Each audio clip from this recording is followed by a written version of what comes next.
Hello' মাই student চ' তোমালোকৰ কাৰণে এতিয়া মই এটা টপিক লৈছোঁ ডাইলেক্ট্ৰিক। ঠিক আছে, ডাইলেক্ট্ৰিক্স। তো তোমালোকে আগত নামটো শুনিছা চাগে। এই ডাইলেক্ট্ৰিক্সটো ইটছ ভেৰি ইম্পৰ্টেণ্ট, বহুত ইম্পৰ্টেণ্ট হয় HS second year for the upcoming final exam 2027। ইয়াৰ ওপৰত কুৱেশ্যন আহে। চ' তোমালোকে যদি এবাৰ ক্লাছটো চাই লোৱা 5 মিনিটছৰ কাৰণে 100% তোমালোকৰ এই কনচেপ্টটো গোটেই এক্সামটোৰ কাৰণে মনত থাকিব। ঠিক আছে, তো এবাৰ জাষ্ট মন দি পেলাই চোৱা। So dialectics to হয় কি চোৱা, dialectics actually এটা ইনসুলেটৰ হয়। ঠিক আছে, dialectics actually এটা ইনসুলেটৰ হয়। ইনসুলেটৰ হয় কিয় কৈছো এতিয়া চোৱা। In insulator আমি জানো the electrons remains attached to the individual atoms or molecules। ঠিক আছে, insulator আমাৰ ফ্ৰী ইলেক্ট্ৰনছ নাই, যাৰ কাৰণে ই ইনসুলেটৰ হয় নে। ফ্ৰী ইলেক্ট্ৰনছ নাই যাৰ কাৰণে ইনসুলেটৰ, কাৰণ ফ্ৰী ইলেক্ট্ৰনছ নাই মানে ই মুভমেন্ট কৰিব পৰা নাই। যিমানখিনি ইলেক্ট্ৰনছ চাৰ্জ পাৰ্টিকেল আছিলে সব আমাৰ কি বাউন্ড হৈ আছে। ঠিক আছে, বাউন্ড চাৰ্জ আছে তাতে, যাৰ কাৰণে ই ইনসুলেটৰ হৈ আছে। ওকে, তো ইনসুলেটৰ কি কৈছে, the electrons remain attached to the individual atoms or molecules। ইনসুলেটৰ এটা ইলেক্ট্ৰনছ বোৰ atoms বা molecules ৰ লগত attached হৈ থাকে। Okay, however these electrons can suffer small movements within the atoms or molecules under the influence of an external electric field।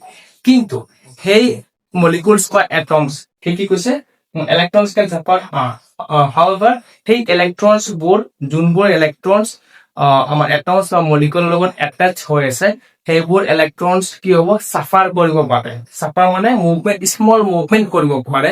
কেতিয়া, যেতিয়া আমি ইলেক্ট্ৰিক ফিল্ড তত ৰাখিম। ঠিক আছে, যেতিয়া আমি electric field under the influence of N external electric field, যেতিয়া আমি এক্সটাৰ্নেল ইলেক্ট্ৰিক ফিল্ডৰ প্ৰভাৱ পেলাম, তেতিয়া সেই ইলেক্ট্ৰনছ খিনি, যোনটো ইলেক্ট্ৰনছ আমাৰ মলিকুলছ বা এটমছৰ লগত এটাচ হৈ আছে, যোনটো ইলেক্ট্ৰনছ মলিকুলছ বা এটমছৰ লগত এটাচ হৈ আছে, সেই ইলেক্ট্ৰনছ খিনি অলপ মুভমেন্ট কৰিব পাৰে।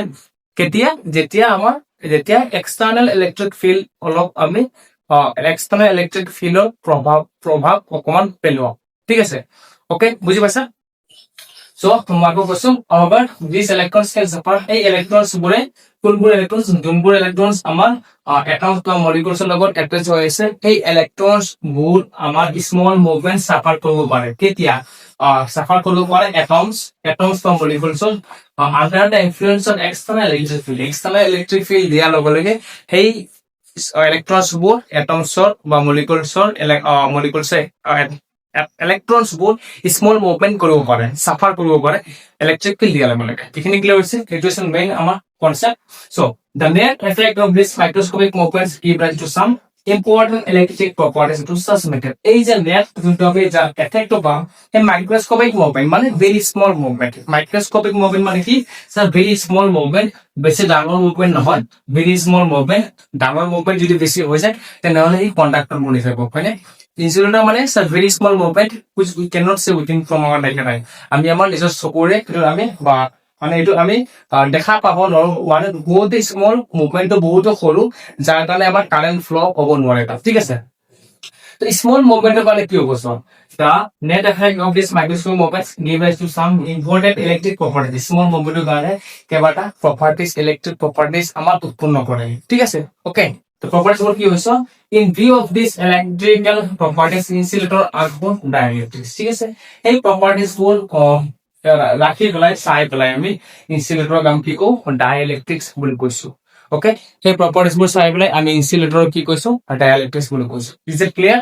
ওকে, তো সো ডাইলেক্ট্ৰিক এটা কি হয়, is a substance which does not allow the flow of charge through it but permits them to exert electrostatic force on one another through it। ডাইলেক্ট্ৰিক্স এটা সাবস্টেন্স হয় যোনে ফ্লো অফ চাৰ্জ এলাউ নকৰে। Flow of charge allow কৰিলে কি হৈ যাব, এই conductor হৈ যাব, হয়, যাৰ কাৰণে ডাইলেক্ট্ৰিক্সটোক আমি ইনসুলেটৰ বুলি কৈছো, insulator. Okay, so a dielectric is a substance which does not allow the flow of charge through it। ডাইলেক্ট্ৰিক্সৰ আমাৰ মানে চাৰ্জ ফ্লো হ'বলৈ এলাউ নকৰে। ডাইলেক্ট্ৰিক্সে তাৰ ভিতৰত চাৰ্জ ফ্লো হ'বলৈ এলাউ নকৰে, কিন্তু অলপ অলপ ফোৰ্স এটা ইলেক্ট্ৰনছে আৰু এটা ইলেক্ট্ৰনছত অলপ অলপ ফোৰ্স দিবলৈ ই সক্ষম হয়, মানে এলাউ কৰে। ঠিক আছে, a dielectric is a substance which does not allow the flow of charge through it but it permits permission দিয়ে কি হয়, them to exert electrostatic force on one another through it। কিন্তু এটা আনটা আৰু এটাৰ ওপৰত ইলেক্ট্ৰোস্ট্যাটিক ফোৰ্স দিবলৈ এলাউ কৰে, বাট চাৰ্জ ফ্ল' কৰিবলৈ এলাউ নকৰে, কিন্তু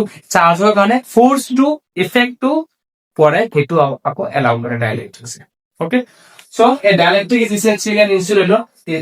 ডাইলেক্ট্ৰিকটো কি হৈ যায়, ইনচুলেটৰ হৈ যায়, which can be polarized through a small localized displacement of its charge. ঠিক আছে, তো ডাইলেক্ট্ৰিক্স মোক আমি পলাৰাইজ কৰিব পাৰো চাৰ্জত স্মল ডিসপ্লেসমেন্ট লৈ পেলাই। এইখিনি টপিক তোমালোকে নেক্সট ক্লাছত পাবা।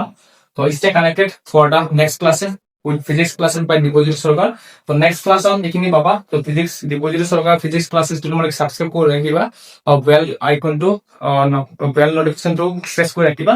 তো যেতিয়া ক্লাছ আহিব তোমালোকে পাই যাবা। ঠিক আছে, তো ডাইলেক্ট্ৰিক্সৰ মেইন কনচেপ্ট এইটো আছিলে, মই আকৌ বুজাই দিওঁ।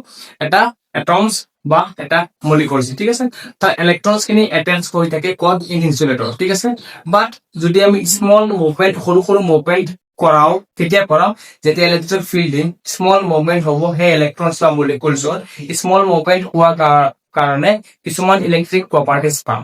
ঠিক আছে, কিছুমান ইলেক্ট্ৰিক প্ৰপাৰ্টিজ পাম, সেই প্ৰপাৰ্টিজটোক আমি কওঁ ডাইলেক্ট্ৰিক বুলি কৈছো। আৰু ডাইলেক্ট্ৰিকত কি হয়, আমাৰ ফ্ল অফ চাৰ্জ আমাৰ এলাউ নকৰে, চাৰ্জৰ ফ্ল'টো আমাৰ এলাউ নকৰে। ঠিক আছে, চাৰ্জৰ ফ্ল' এলাউ নকৰে, কিন্তু বাট ইট পাৰমিটছ, ই কি পাৰমিট কৰে, এটাই আৰু এটা চাৰ্জে আৰু এটা চাৰ্জৰ ওপৰত ফ'ৰ্চ এক্সাৰ্ট কৰিবলৈ পাৰমিট কৰে। That's why dielectric is a insulator.